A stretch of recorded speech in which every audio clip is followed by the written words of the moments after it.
એને બોલવું હોય ને તો કોકનામાં એનું શરીર જોઈએ. હું જયારે આ બોલી શકું છું તો શરીર છે એટલે મુખ છે ગળું એટલે બોલે.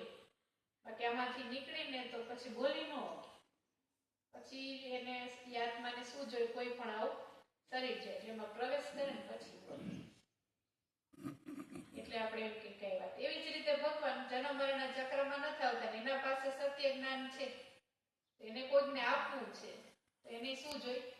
શરીર જોઈ ને.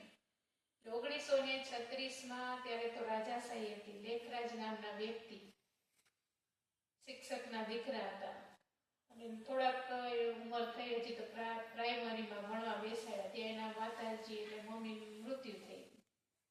એટલા ઓછા સંસ્કારો હતા એના. પછી થોડા મોટા થયા ત્યાં એના પિતાજીનું મૃત્યુ થઈ ગયું. તો કાકા સરસ હતા એના. તો કાકા કે તું મારા ભેગો રે, આ દુકાનનું બધું સાચવ.